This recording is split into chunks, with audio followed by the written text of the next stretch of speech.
Македонија вечна, моја Македонија. Почитувани, пред да ве гушнам со љубовта за Македонија, еве уште неколку поуки од Библијата. Учи во младоста, со надеж да ја најдеш мудроста. Приближи се до неа со сета своја душа, сила и оди по незините патишта. Во мудроста ќе го најдеш твојот спокој. Таа ќе стане радост твоја. Богатството незино не го кри, предавај го. Подобар е оној кој го крие незнаењето од оној кој себично ја крие мудроста своја. Искрени се ударите од оној кој сака, а лажливи се бакнежите од оној кој мрази. Нека те фалат други, а не устата твоја. Почитувани, оваа Македонија треба да биде јадро и матица за сите македонци каде и да се, а се чувствуваат македонци. Но дали е така? Ме фаќа јанза од спомнување на прекрасните европски градови во контекст на некакви мировни, демократски договори. Сите договори и одлуки именувани по некој европски град секогаш биле на штета на македонците и Македонија.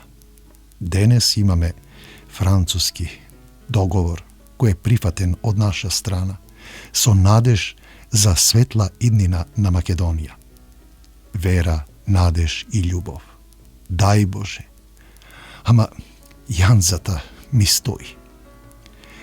Со државното осамостојување дознавме кој ни е пријател, кој не ни е пријател, а и кој ни е непријател. Исправени и удирани од сите страни, не ставија в ќош клекнати, а последниве години не разнесоа како плевел од жито, ама ние како пиреј. Еве, уште неколку пишани зборови од Петре М. Андреевски. Секоја ноќ те сонувам и си велам. Еј, гиди Македонијо, некогаш мориславна империо, распослана на половина планета, од Пела па се до Персија, до Индија. Денеска, падната на колена, да ги молиш оние кои ги описмени, им ја отвори устата и ги научи да речат најпрвин Алфа и Омега, па Аз, Буки, Веди, па А и Б. Нив да ги молиш, што ги научи дека рибата се јаде, дека дрвото се калеми и дека човекот се раѓа за да се љуби. Нив да ги молиш сега, името распнато да ти го остават на 180 километри квадратни. Тешко ми е, татковино, тешко многу ми е. Да, почитувани, на сите македонци тешко многу ни е.